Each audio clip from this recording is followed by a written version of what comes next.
All right, so Three Ninjas Podcast, Domino, Hess, Jones, Bobby.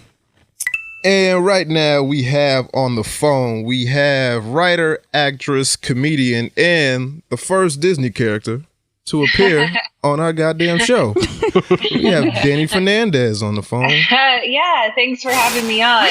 How are you? Yeah, I'm looking at my Disney character right now. I have like a picture of her in my living room. So anytime I get down, I'm like, I am a damn Disney character. Goddamn Disney character. Now, my first thing is, how did that call go? Like, how did you get this role? And well, just to let everyone know, she was in Wreck-It Ralph. Yeah. All right. Now, how did you get that call, or what happened? How did you get that role? Yeah, well, some of the Disney people follow me on Twitter, which is both awesome and also frightening. Right. Because I'm in comedy and I'm never not myself. But, you know, if you think of it, because like some people will be like, how are you a Disney character? I literally, you know, I post about my sex life in a funny way. But, you know, I'm a millennial. I joke about everything around me. But also, like, you know, Sarah Silverman's Vanellope. So, right. you know, you know, John C. Reilly has, I don't know what you're allowed to say on here, but I'm like, John C. Reilly has literally say like, everything. Anything and everything is allowed on the show. It is all allowed. Okay. Well, no, I was going to say John C. Reilly is literally like teabagged Will Ferrell. So let's that's true. know, he's Ralph. So I think it's chill. You know, I think hopefully people can disconnect like the adult comedies from like family comedies. And, but yeah, so I have a lot of Disney people that follow me, and, some of them reached out and were like, hey, do you want to be, because I host at a lot of different places. Mm-hmm. So I host at Nerdist, I've host for I've host for Geek and Sundry. I've been on Screen Junkies Collider, like a lot of those nerdy news channels, SourceFed. And in Ralph Breaks the Internet, they wanted real life people from the internet. So they got real life gamers, real life hosts. Okay. To play themselves. So they hit me up and were like, hey, do you want to play Rich Moore, who directed Ralph, was like, hey, do you want to play yourself? Or he was like, hey, do you want to play a host in a movie about video games and the internet? And I knew it was Ralph. And then they were like, is it okay? They kept messaging me like, hey, is it okay if it's like based on you, that she like kind of looks like you? And then by the final iteration, they were like, is it okay if she's literally you? So, and I came in, which was great, to the Disney Animation Studios that are in Burbank. I came in and their walls at the time were still decked out with Moana. That was really cool. Like all of the original artwork. Came in and I read my script for my host character, who she plays a host at BuzzTube, which was like Taraji P. Henson's like was the head algorithm there. Yeah. And it was like making fun of BuzzFeed essentially, which is like the only place I haven't hosted at. I was like, so I'm taking shots at BuzzFeed. Hopefully they don't make a listicle about me. Right. And like most problematic or whatever tweets or whatever, it's just me talking about eating ass or something. I don't know. And she shouldn't be a Disney character. I was just like, I was honestly nervous about that. And then I came in and I did my script, and then they were like, how would you say this? How do you do it? And I'd be like, oh, well, you know, hey, welcome to Nerdist. I'm Dani Fernandez. And they were like, oh, do that. So I did that, and that's how I got to say like my name and be like, hey, welcome to, you know, Up to the Meeman or whatever is the thing. I'm Dani Fernandez. And they just kept that take. I did a bunch of different takes, and I didn't tell anyone about it because I was afraid it was going to get cut out. Okay. And I'm in this Disney movie, and then like I was in a scene or something. So I just kept it quiet until it was like official when they like, at New York Comic Con, I hosted the Ralph panel, and they like showed my scene at the panel. So then I was like told everyone about it. But yeah. Okay. Now at that point, did you feel like that you made it? Like you were at the height of your career at that point? Not when I recorded it, because nobody knew. And like, again, because I was like, oh, this could get cut. But when you actually saw it on screen, it's like, oh, the world is seeing this now. Yeah, I guess at New York Comic Con, I tried to take in the moments as I could. It was a lot of pressure. There were like 1,000 people in the room. There were Disney, executives and head of marketing, whatever, that were in there. I was up there with the filmmakers, Rich Phil and Josie Trinidad, who was a storyboard artist. And so it's hard to actually enjoy those moments because you just want to do well. So it's like, I'm moderating it. You're joking on the fly. You're making everyone feel comfortable. You're asking them the questions. You're remembering the next thing that's coming up. Like, cause we were showing them a lot of never before seen footage. It's like, so it's hard to take in, to actually be like, enjoy that moment.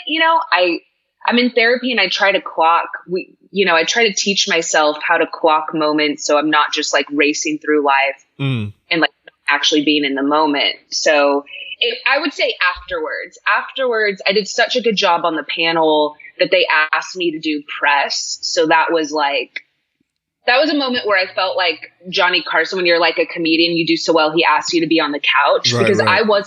I wasn't slated to do press at all. I was done. But they were, I think because it was so funny and great, they were like, hey, do you want to stick around and do a bunch of press? So I was being interviewed by a bunch of different outlets. I had a lot of people coming up to me and asking for my autograph. And that was the moment that I was like, this was one of the most fun days of my life. But when you're in it, you're trying to just not mess up, essentially. So it's really hard to clock those moments and really enjoy them. Okay. Now, what's your definition of success to you? I would say doing something that you love and enjoying something that you love. And honestly, to me, this is so cliche, but I know so few people that are actually happy. So I feel like being happy is a flex. Right. You could not be doing, I know people that are millionaires that are miserable and they just read all the comments people write about them and they just hate their lives and they're so competitive. And I think if you're just happy, you could easily flex on that person and not even have that much money. So to me, that's being successful. I think doing what you love. I was talking to my little brother and he's still trying to figure out what he wants to do. And he was like, well, I think I might go into this computer thing and do computer science, which I think is a great career. But he was like, I want to do it just because I need a 401k and I need to have retirement. I'm like, what? Mm-hmm. You want to waste your whole life you want to waste your entire youth doing something you don't actually want to do just so you have retirement so that you can have money when you're older?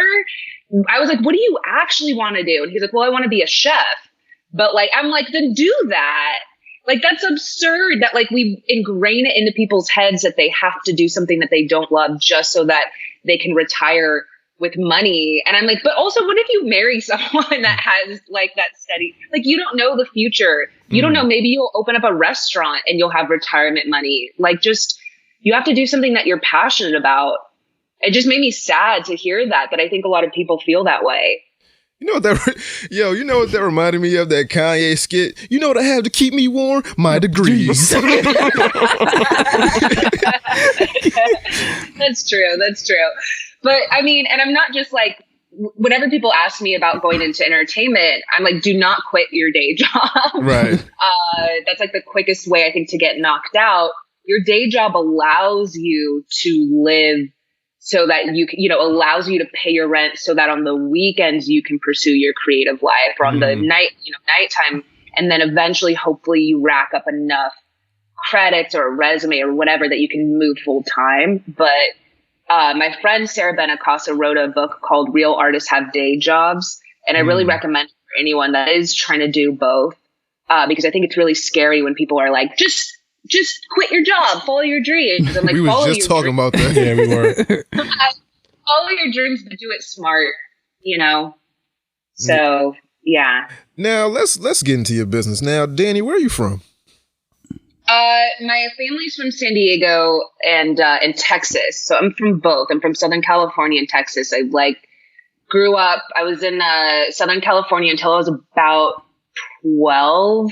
It's where my parents were born and raised in San Diego. And then my dad moved us to Texas when I was 12 or 13. And I was there until after college. So it's really interesting because it's these really formidable years of mine. It's hard to pick which one I'm more connected to. I would say my heart, the softness of me, I think comes from Texas, because I think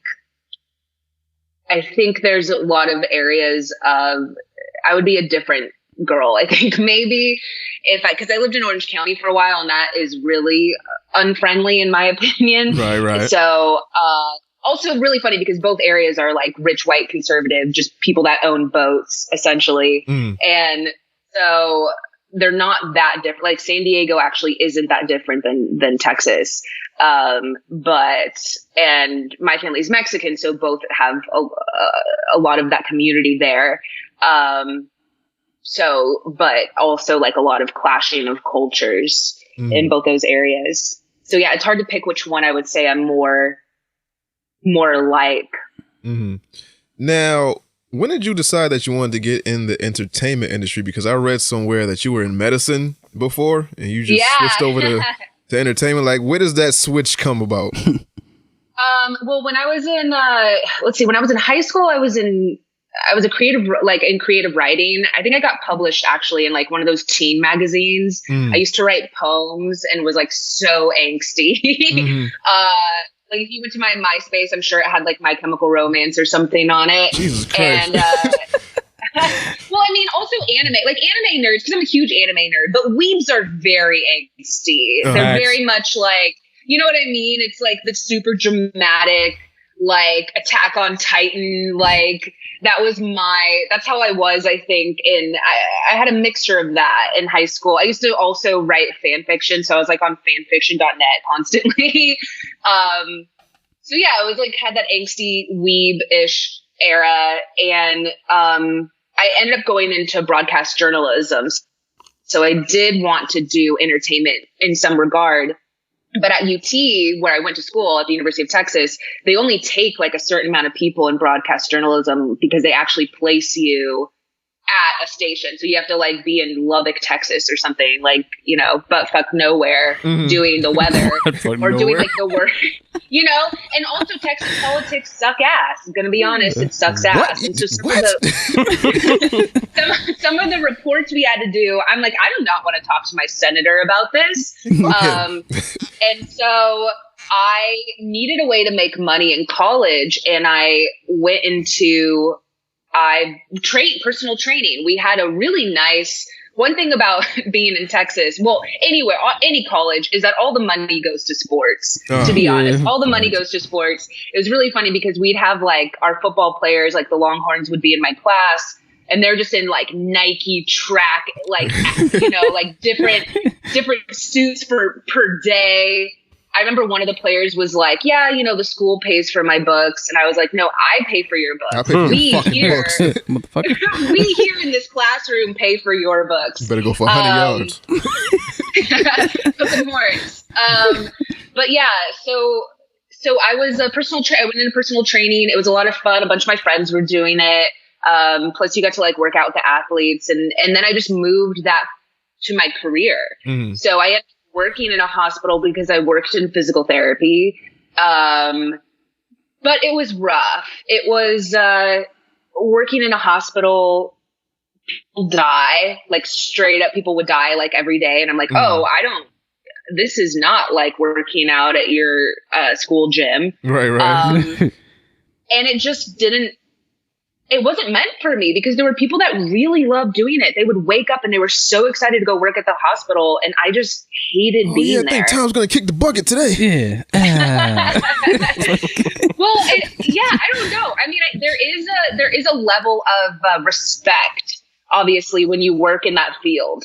And, you know, I remember I got pulled over once and I was in my scrubs and they like let me off, but I'm like, I'm only a physical therapist, but sure. Little do you know. You know, like I think I had all my textbooks and stuff in my other seat, and it was like, I was so exhausted, I think too. They were like, I don't even think I had paid attention. I got pulled, but I was in my scrubs and I was like, oh great. So, there's like, oh, she's a nurse or she's a, you know, doctor or whatever. She's going to surgery right now. Right. Like, no, I'm just helping someone that is trying to walk or whatever. But yeah, so I ended up kind of spiraling after that. I had gotten married once I got graduated, And Ooh, I dated the guy for 5 years, and that's what you do in Texas. It's like you graduate, you get married, you get your shotguns and have a wedding. Yeah, there you go. You go to Whataburger, or hopefully like try and get them to sponsor it in some way. And yeah, so I had gotten married really young, and my life was just spiraling out of control. I didn't love my job. I liked my husband, but we didn't. We weren't going. Wow. He was all right. We weren't. No, I mean, He was all right. This is okay. I loved him as a person. I still think he's a really good person, but we weren't going in the same direction. We didn't want the same things, and I really wanted to be a writer. I knew that wasn't like a viable. It didn't feel like a viable option in that situation that I was in. And kind of like how my little brother was, you're just so trained to be like, no, you need to do the thing that's going to make money, the stable thing. You can't do the creative thing. So I started to write, and I had a really dark sense of humor. It was also the time when like Twitter was really coming up. So I was just writing the darkest, funniest shit on there. And the comedians that followed me, some of them to this day are still my mentors. One would be Roy Wood Jr., who's on The Daily Show. Okay. One of my biggest mentors. And he was like, "You're really funny." Neil Brennan was another one. People that were just like, show, right? Yeah. He co-created Chappelle Show. Great, like just people that were like, "Have you tried doing this on stage?" I think also people were like, "Are you okay?" That was normally the first thing. It was like, "Are you okay? What's going on?" And then it was like, "This is really funny." My co-host that all the time.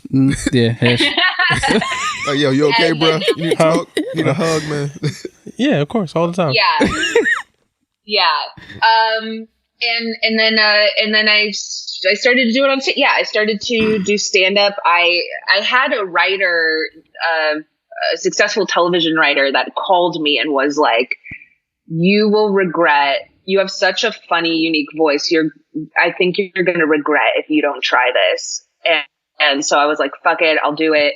I also had a bunch of people in LA that were like, "Hey, come out here. You can work as a PA or a assistant." Let me tell you something. I tell people this all the time.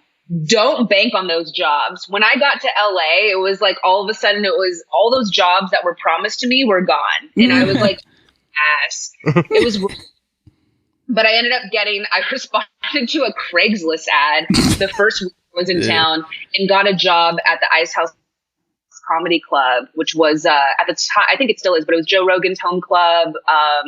I saw Marin there all the time, and it was just like Kevin Hart would come in. Joe was very nice, very great comedian. But like, so I was around these comedians, and when I was done with my shift, essentially just got to sit back and watch them work. And one of my mentors, Brad Williams, very funny guy. I met like my first weekend I worked there. So long story short, I kind of just took a leap.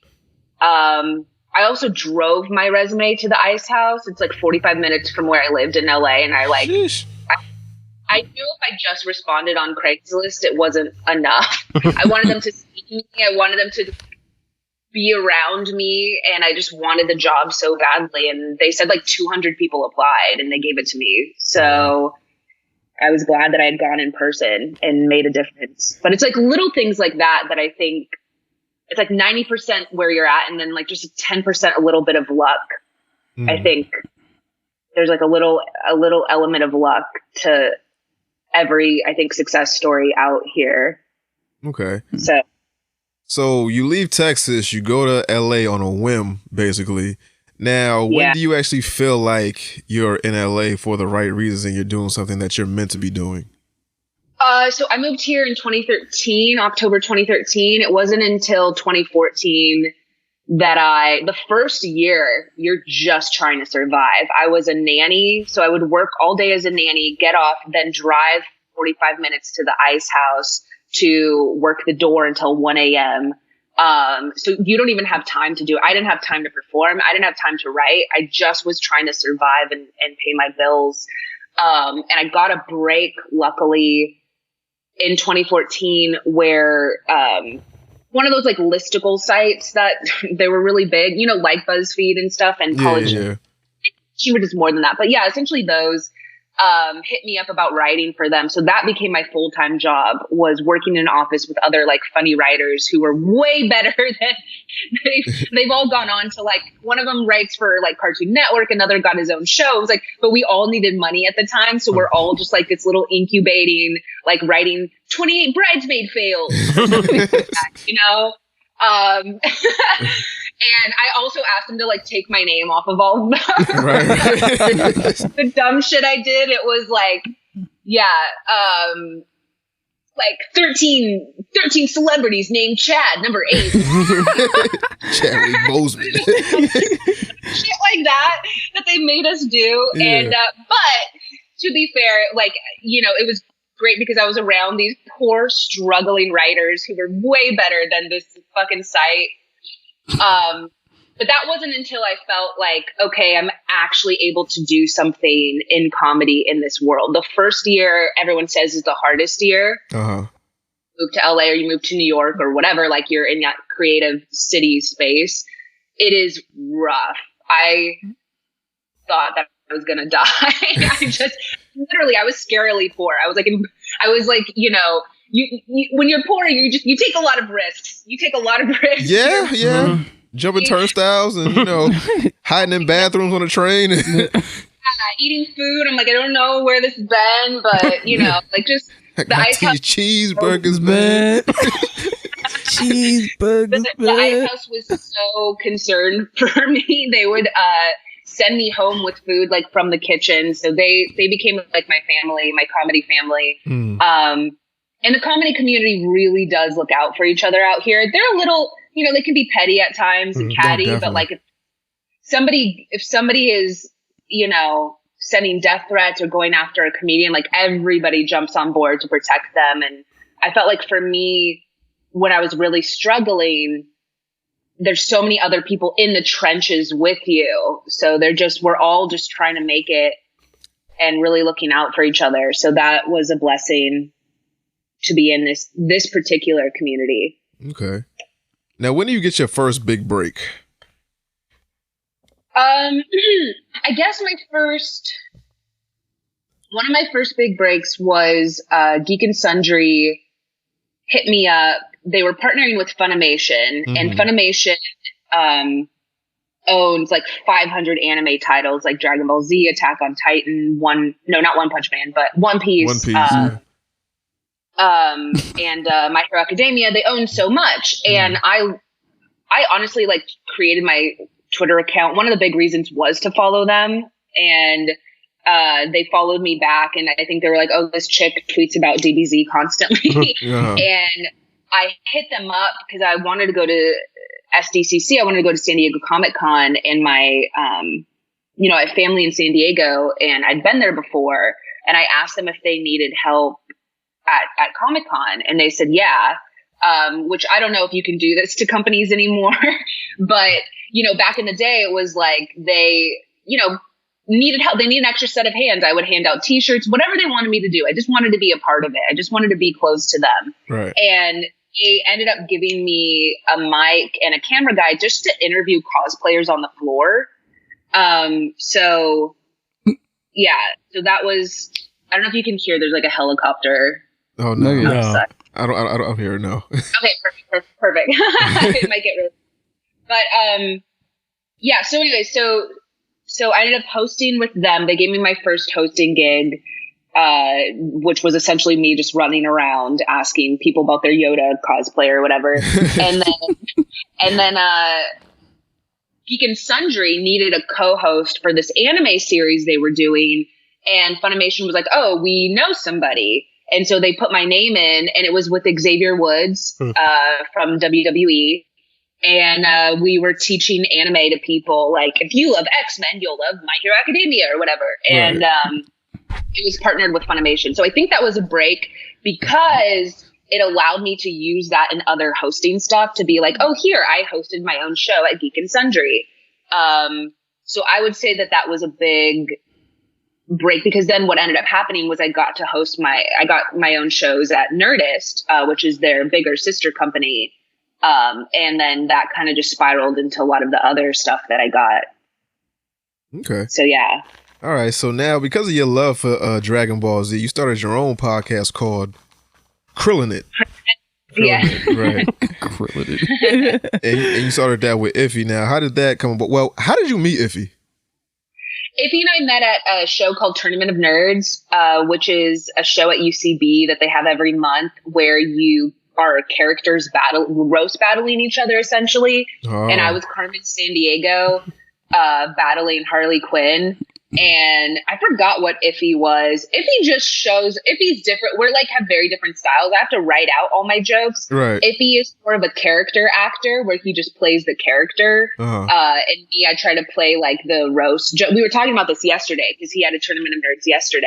But yeah, so essentially, you never know what you're going to bet. It's like the Care Bears versus Macaulay Culkin from Home Alone or whatever. It's like, like that. It's like the most randomest shit. And it's so funny. If anyone is ever in LA when they're doing one, it's hilarious. And then they have like celebrity judges like Colin Hanks or something, or WWE people. And so we met there because I was competing and he was competing. And then we realized we were like the only ones. It's changed since then, but this was about like 5 years ago. We realized we were the only ones on Facebook constantly posting anime jokes. And so I wanted to start a DBZ podcast. And if he hit me up like, hey, do you want to do a DBZ podcast? And I was like, yeah, we should call it Krillin' It, like as a joke. And then he was like, okay. And then he like made our thing Krillin' It. So, and then everyone thought that we were big Krillin fans. That was the most hilarious part. Right. Is everyone would come on like, well, y'all's favorite is Krillin, right? Who the fuck is a fan of Krillin? Krillin's the shit, man. There's a lot of Krillin heads. I think people relate to him. Yeah. Because he's normal. Like, I think people relate to like, oh yeah, I would be the loser out of like Goku, Vegeta, Gohan. Like, I would be the one that dies first. Oh, you mean Yamcha? Like Yamcha, right? Yeah. Yamcha too, Yamcha. But I think people relate to Krillin because like they feel a deep soul connection to him. Yeah. Yeah. Now you also have another podcast. Well, that one didn't make it. Now you have another podcast called Nerdificent. Yeah. Which is like a nerdy deep dive, subject by subject, about past, present, and future fandoms, I want to say. Yes. Yeah. Yeah, that's exactly what it is. So how did you guys come up with that concept where it was like, I want to talk about just everything nerdy and geeky? Yeah, so we knew Jack O'Brien, who's one of the heads of the comedy division at How Stuff Works, which got bought by iHeartRadio. He was at Cracked, and Iffy and I had both done stuff at Cracked, and he hit us up and was like, hey, I'm now developing stuff for How Stuff Works, and do you guys want to do a podcast? So we were still doing Krillin' It, but they were like, hey, we want you to come do a podcast for us. Can it not just be about anime?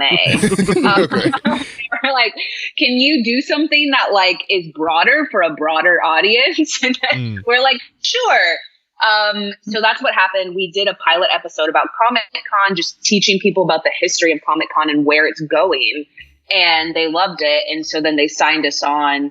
And then How Stuff Works got bought by iHeart. So now we're at iHeartRadio. But yeah, it's the hardest part about that show is that everyone wants to be on it, but not everyone. I think people think that it's just a casual podcast. Like, oh yeah, I've watched Charmed before. I've watched. Yeah, exactly. Yeah, I was like, I've watched Dexter's Laboratory. I'm like, okay, but can you teach thousands of listeners about? Because that's what I think they don't quite understand. And people just want to like come on and plug their stuff, and they don't realize that it's actually like you have to know your shit. And it's a lot of times stuff like Iffy and I have way past we've like gone past what we know. That was like the first year of doing that podcast, picking the subject we know. So now we're in territory of picking things that we don't watch, but we want our followers to still be able to hear from an educated, passionate person about them. And so sometimes people will come on and I don't think they really take it. One of our friends, Malcolm Barrett, hilarious. He's on The Boys show that's on Amazon. He's on Preacher, Timeless, like everything. He hit us up about being on it. And then he laughed because I think on the show he was like, yeah, and they told me this is a real podcast. What the fuck is that? And mean? so I was like, well, I mean, essentially I was like, you can't just come on here and be like, yeah, I've seen Street Sharks a little bit, because he wanted to do Street Sharks. So he like, that's funny. so funny. He actually, I love him. He's like one of the busiest people I know. He went back and like watched the whole first series so that when he came on, he could like name all the characters, talk about their history and yeah. Right. So I love that about him. But yeah, sometimes we'll get people like, oh yeah, I've seen One Punch Man or whatever, and want to come on and, just give the basics for it. But what do you really know following, about it? Yeah, I think our following is they're more serious nerds, I guess. And so they'll definitely correct us if we get something wrong. Oh, 100%. Facts. Now, I was listening to an episode of Nerdificent, and I think you said, I'm paraphrasing, that you said that like maybe 5 fandoms, entirely too much about, right? Yeah. So, what are they, if I'm asking? So, I know one is Dragon Ball, maybe.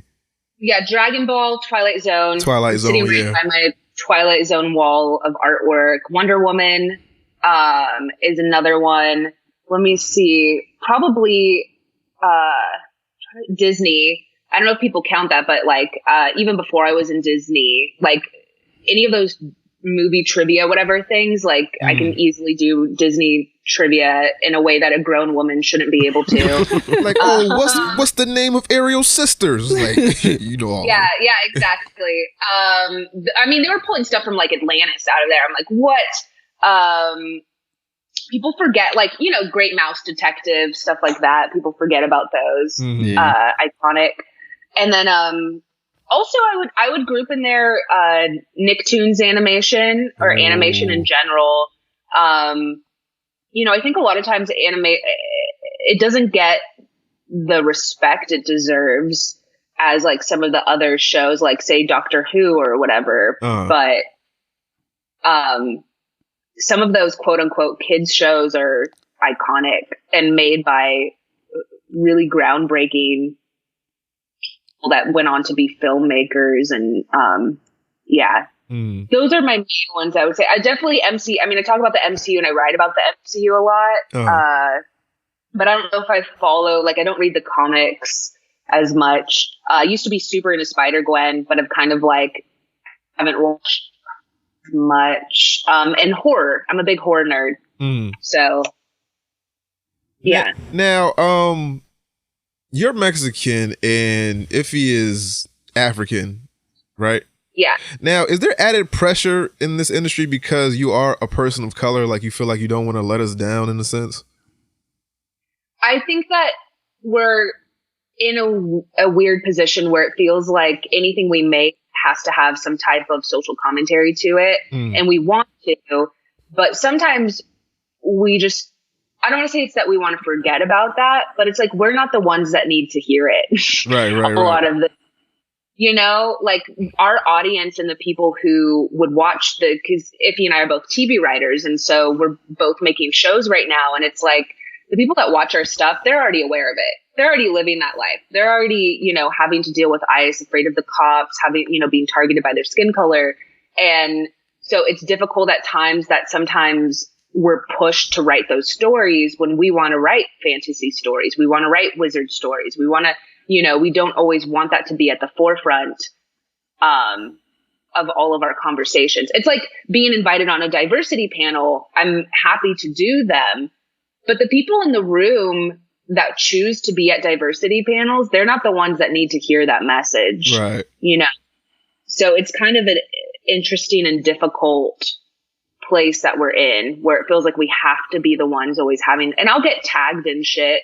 Like, Dani, did you see this? And then I told people, please stop doing that. It'll be like, this kid was murdered, and I'm like, this brown kid or whatever. And I'm like, this is so traumatizing. It's like, they do this to queer people as well. It's like, you know, this trans woman was murdered and they'll tag the trans people. And it's like, this is so jarring. Like, can you believe this? Yeah, we fucking can. We can believe it. See it all the time. They're the ones that need to be doing the work. And I hate that it's so much pressure put on people of color to speak up constantly. It's like, sometimes we just want to tag team out of it. Sometimes you just want to tap out, mentally and emotionally from the conversation. Right. Now, we talk about a lot as a person of color and also being a geek, how it was growing up like that. Now, how was it growing up for you being a person of color and being into all this nerdy and geeky stuff? Like, were you picked on? Were you made fun of? Like, what happened as you were growing? Definitely. Yeah, I mean, it was weird. It wasn't acceptable to like anime where I was, like, at all at my age. I mean, by the time I was still, I got super into it in middle school and high school. And like, then people were watching like The Hills. Right. Or Jersey Shore, you know, or whatever. And it was like, this chick is like, you know, watching Dragon Ball Kai or whatever. And so that was kind of, I felt like I had to hide two elements of myself. I still to this day get people that challenge. I think that I'm into it. I think that also as a woman, my knowledge is constantly challenged about it. And so you're just treated as an other, like it's not your community, you know, like you're adjacent, you're on the outside, you're always treated as an outsider in your own community. And that was really frustrating for me when I started to come up, when I started to get all these hosting gigs, the comment section was horrendous. It was like, she's just on here because she's a woman. She's just on here because she's pretty, blah, blah. Oh, this chick again. This chick doesn't know anything. And I was like, what the fuck? I'm literally in your community. I was teased. Like, I spent hours in role-playing chat rooms with y'all. And now that That's the dragon, bitch. You guys, just because now I'm not like a geeky little kid in glasses and I have tits and an ass and all of a sudden I'm not. Just because I hit fucking puberty doesn't mean I don't like Dragon Ball. Right. Yeah. And it's like I literally have it tattooed on my body. Like, and all of a sudden I'm not worthy anymore. But I can guarantee if I didn't look the way that I looked, I would still be. Sure, if I were a nerdy white guy, I would be considered a huge part of the, like, you know, I would just sit down and they're like, he knows about anime. He knows everything. You know, and it's just the way that I look. So Right. that was so difficult to have my own community. Then I really did start to question, like, maybe I don't really know about it. Maybe I don't really belong here because this is the thing I know the most about. If I can't even prove to this community, then I'm fucked. Right. So yeah, I definitely dealt with that. Now, being a woman in the industry and then the thirst traps that you kind of post sometimes, right? So now, don't you think that kind of blurs the lines where it's like, oh, you know, she's on this show because she's pretty. She might be looked at as a sex object, but it's like, yo, I really know my shit. Like, how do you, like, I guess, traverse through that bullshit and just be like, no, I got to prove myself? Yeah, I mean, but I think that my work speaks for itself. You know, like I wrote in this best-selling book called The Good Immigrant. Like I have worked for Disney. I've hosted at the Oscars. You know, like I can't. It's not my job to change the minds of those people. Like you can exist as. I also want to preface the thing about growing up as a person of color is that you're often taught to hate your body. Your body is not the default. It's not what's considered beautiful. And I dealt with that heavily, so much so that I developed an eating disorder because I had people that commented on my body so much. Right. Being called like thunder thighs. I had kids in middle school that called me Shrek because of my body. And I look back and I'm just thick, like I'm just athletic, you know, and I have thick thighs, but like it was so difficult being picked on. And so I ended up developing an eating disorder, did a lot of therapy to get out of that. And now I think that's why I try to post my body so much because I really hated it for so many years. I would just cry about it. And now I'm like, I'm never going to be this young ever again. I want to enjoy it. And so, but yeah, I think my work speaks for itself. I think you can do both and it's really frustrating. But I can't like care about those people, I guess, who comment on it. There's so many fine ass women who are like successful. I mean, I look at Issa Rae and it's just like, she can, I know, but she's a genius.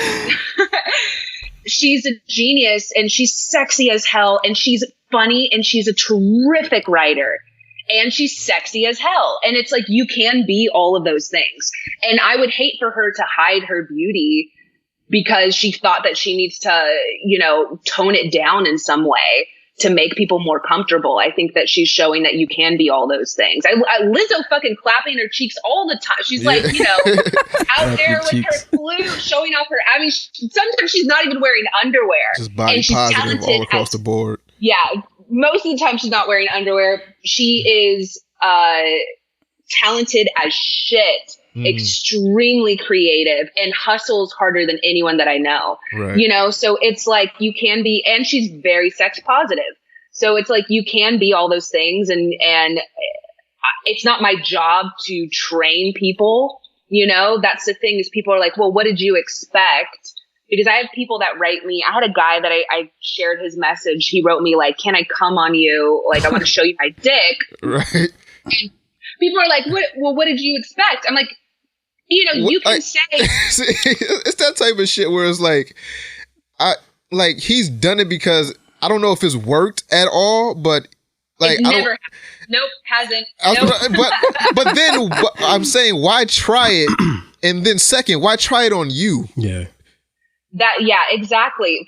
And people are like, well, you posted this photo of you. One, I want to say, like, Emilia Clarke was naked for the first 3 seasons of Game of Thrones. It doesn't mean that you're going to. No, but legit, are you going to write her? Can I, that means she wants to see my dick specifically. Right. It's like, no, she fucking doesn't. She was doing her job. I mean, granted, I don't know if she had to be naked in those scenes, but whatever. She was doing her job to get to where she was. And, yeah, so for me, though, it's like, there's a line. I can look at photos, let's say, of Tessa Thompson and be like, you're sexy. That doesn't mean I need to cross the line and say, I want to come on you. There is a difference in me saying, like, you're sexy, you're hot. I'm happy that she's posting photos where she feels good about herself. There's a difference between that and thinking that I personally am entitled to her body. And I think that's the difference. My boy Hesh was saying something. He was like, I want to do a series where women get these outrageous comments and respond to them positively. Like, yeah, sure. Just to see what happens. Yeah. Just to see like what happens with the guy, like if he responds in a certain way, or just what happens. Just record it for like 5 minutes. Yeah,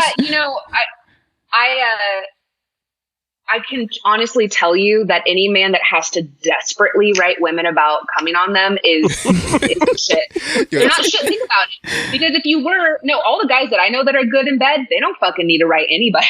Yo, that's a wild opening line. Like, it is. I mean, come on. They don't need, I mean, they're good. Their work speaks for itself. Their work speaks for itself. Laying this dick down.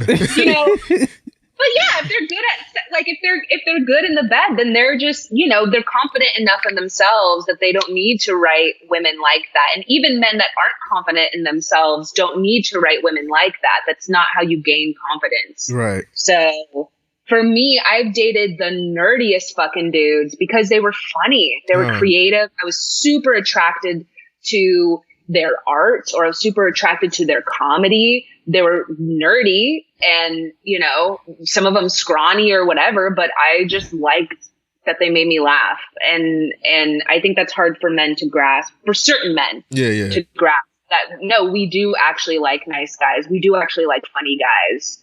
But some of them aren't funny, or some of them aren't nice. Some of them aren't nice. Right. So. Now, how is it? Now, you said that you're in therapy. Now, how is it trying to keep your mental stability in an industry like this, where it's like male dominated? You got these men saying these certain comments. Just how is it day to day? Just trying to keep yourself together. Yeah, it's rough, man. Like, I've had to take breaks. I took like a whole month off when I did this thing on Machinima, which doesn't even exist anymore, where I was like teaching them about deep. Kid you not, the comments were so bad. I was like, I need to take a break. I told Iffy, like, I couldn't do our podcast for a month, which, everyone's like, don't read the comments, which I don't do anymore. This is when I was a little bit newer. But also fucking Iffy would send them to me. He would you see this shit? Look at this shit. Oh, don't send this to me. And it gets in your head. So I took a month off one year. I like mentally couldn't do it anymore. I mean, I would like cried in my bed. Like it was just a mess. And then, you know, you get a tougher skin. You're like, you know, I don't care about you. I care about my employers. I care about the people that are hiring me. They're the ones paying me. They think I did a good job. But in therapy, it got to the point this last year, I was in therapy like twice a week. Like I mean, I don't think people understand the level of like pressure and how difficult it is. You can actually be perfect. This will fuck with your head. You can have a perfect audition. You can literally have the casting director be like, that was perfect, or tell your agents you were perfect, and they still go with someone else. Right. It's just, maybe that person was perfect, but they just they looked how they wanted them to look. Or, you know, I've had pitches where my producers were like, you were perfect, do not change a single thing. And they're like, if they don't want it, that's cool. We'll go to a different studio. But it fucks with your head. That part, you're so out of control of, it feels like you're so out of control of your destiny that it's just like my entire identity, like my fate is in the hands of other people. And I had to go to therapy because it just, that part fucked with my head. I had a really abusive dad, and that has taken, it's interesting. If you have a bad parent, the sheer number of years it takes to overcome that. Right. It's wild. I thought it would just be like a year, and it's been years. I mean, it just is, the trauma didn't happen overnight, so you can't undo it overnight. So it's taken me a long time, but I don't think I would be where I'm at without therapy. I'd probably be a mess. And I feel like I'm a really grounded person who's been able to gain a lot of success and talk about these issues while also being funny or also being creative. Now, how do you cope with it all? Because I know you've been open about your depression and also the attempted suicide. Now, how do you make light of something so dark, though? Yeah, I don't know. To me, it has to be funny, or it's just sad. Right. Like it's just like this sad thing that happened to me. And so it takes some of the power back. People don't always like when I joke about suicide or depression. And I'm joking about my own experiences with it. For me, it was like, I sucked at everything. I lost my identity. I was like spiraling, failure. My marriage was ending, all of this shit. I tried to kill myself, and then I couldn't even fucking do that right. That's really fucking funny. Like, someone up there thinks this is hilarious. That you wake up and you're like, are you kidding me? Can't do shit right. And so, so that to me is funny. I mean, but some people cannot joke about it, and people write me and they get really upset. They get really upset when I joke about my eating disorder. They get really upset when I joke about my attempted suicide, and I can't take that away from them. The only thing that I ask is that they don't try to veto my feelings. Our feelings can be equal. So how they feel, they've lost a brother to suicide, or they, you know, almost died from like whatever, their feelings can be equal to mine, but they can't be stronger than mine. Right. Because I'm like, no. I have my punch card. Like I have my, you know, mental illness card. I'm a card carrying member of this community. I've done my time, meaning I can joke about it, about my own trauma, the way I see fit.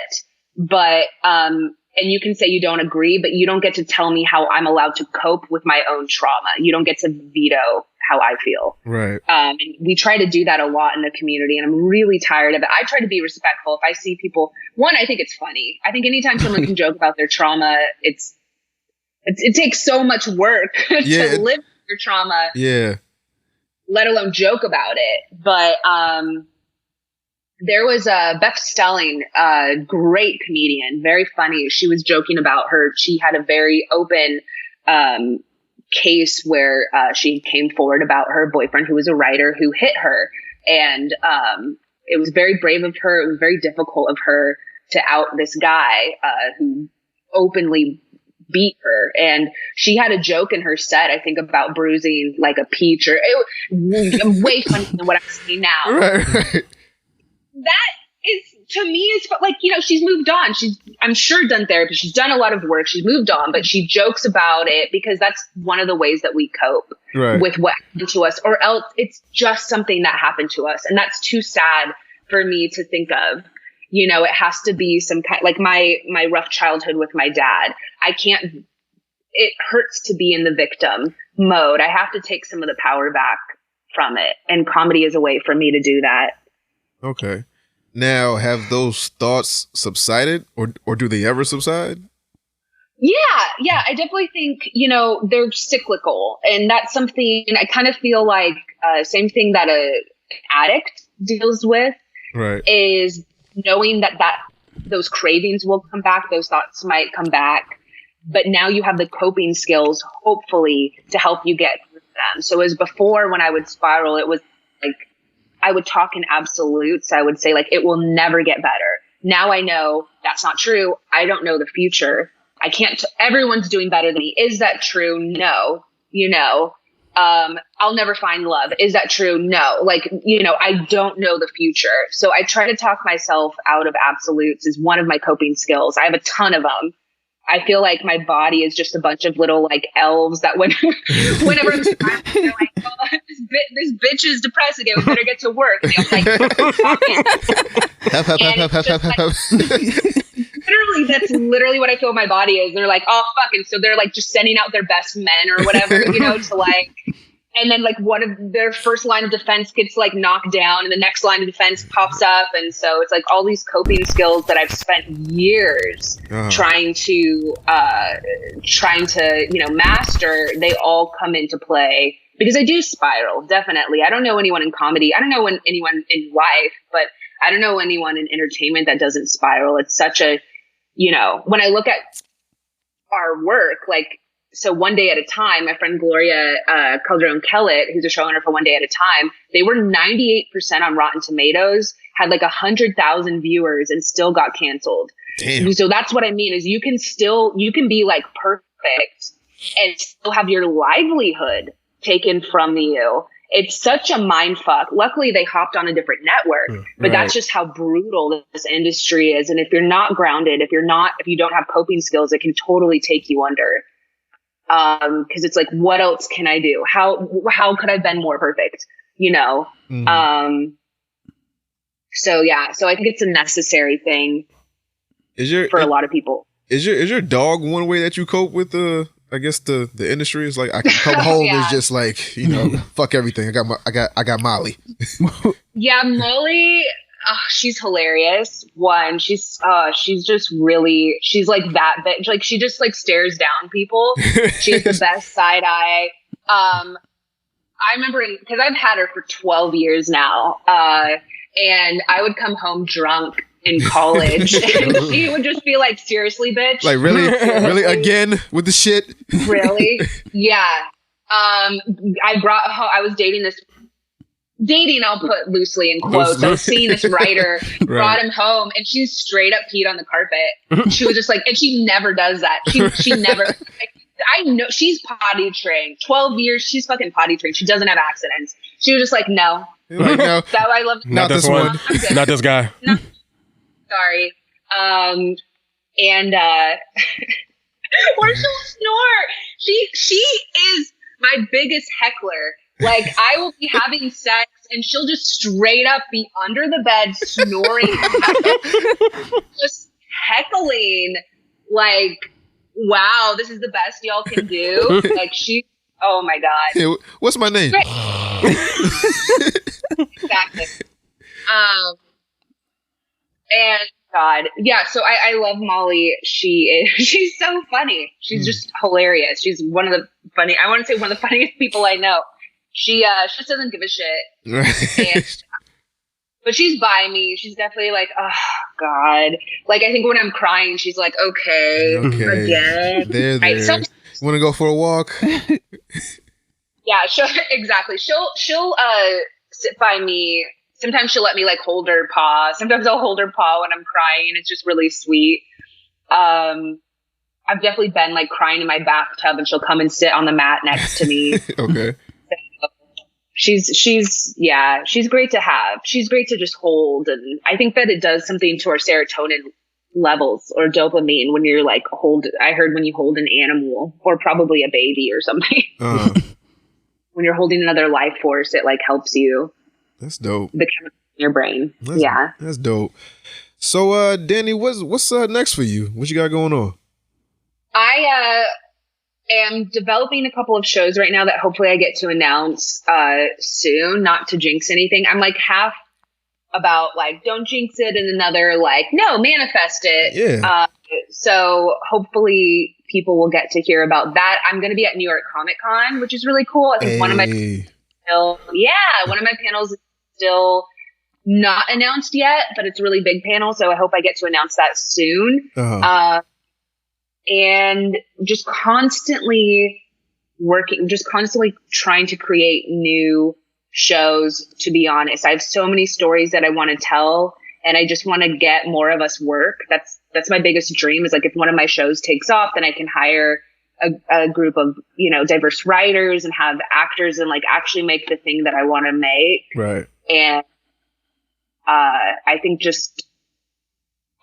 honestly, it's a really weird spot where, they are banking on more people of color, but they kind of want other places to take the risk first.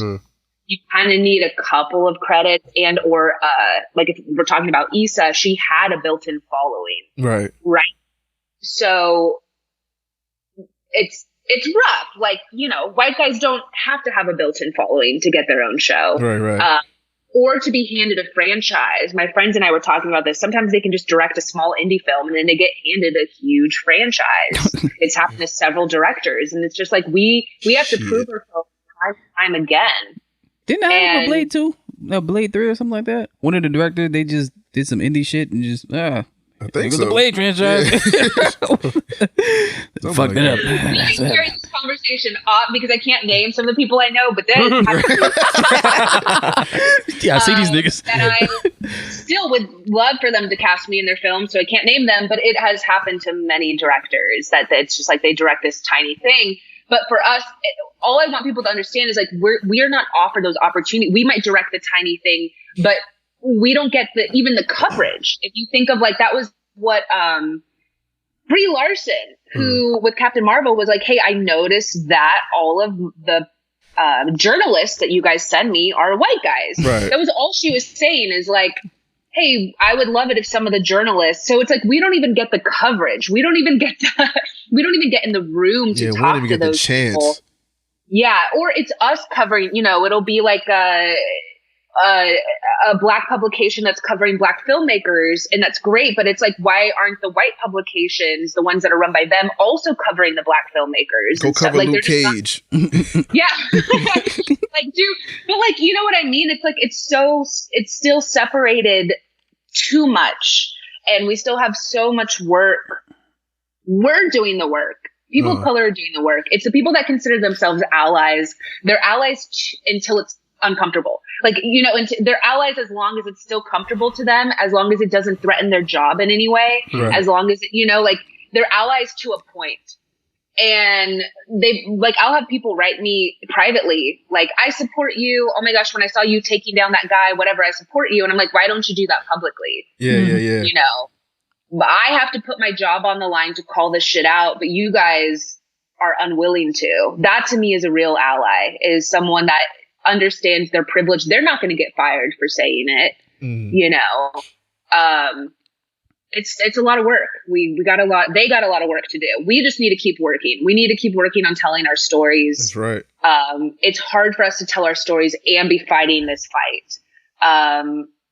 And having to take on the full brunt of it.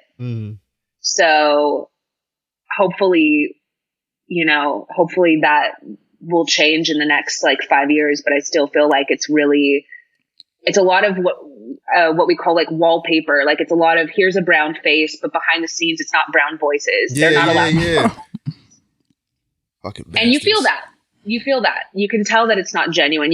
And then they're like, well, it didn't sell with this brown face you told us to. And it's like, yeah, but also you had him call the cops in this scene. That's not what he's not going to. You know what I mean? Like, That doesn't make sense. He didn't even use seasoning when he was cooking. Like, what is, you know, like you're not these. No, who are you making this for? Ain't a bottle of Laurie's in that fucking scene. What's going on here? It's like who are you making this story? You're just trying to check off the box, and you're not actually allowing us to take the. That's another thing is white filmmakers and storytellers are able to take they're given opportunity to take more risks. We have to be a sure bet. Right. Where it's really difficult for them to take a risk. And I'm dealing with that right now is like, well, your script is really funny. Your script is perfect. But what else do you have? Or how else can you? And it's like, that's so frustrating because you just said it was perfect. Why is that not good enough? You know, I showed you I can write, or I showed you, you know, I'm a storyteller. Here are the other things that I've done. Here are the other works I've done. You know, but like they want even more than that. And it's just, So it's a uphill battle, but we're making it. Yeah. At some point they're going to have no choice but to accept us and let us in. So, you know, I feel like that day is coming sooner than later, but you know, it's coming. Yeah, I agree. Yeah. So where can everyone find you on the internet to post rude comments and such? You know, I should be like, I'm at Iffy Waddy. I am at Ms. Dani Fernandez, MsDaniFernandez, on Twitter and Instagram.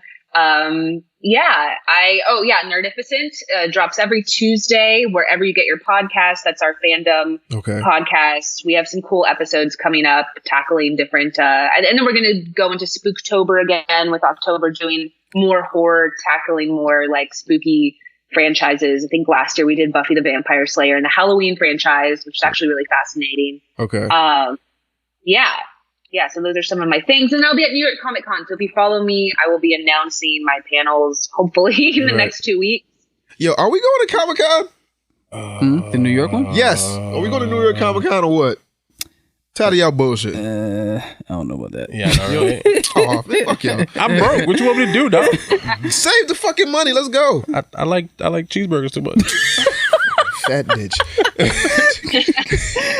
Dani, I want to thank you for coming to the dojo and chopping it up with us. We appreciate it. Yeah. Thanks for having me. Thank you. No problem. Anything y'all want to say, fellas? We good. We good? All right, Dani, thank you. All right, thanks. You have a good day. Bye. You too. Bye.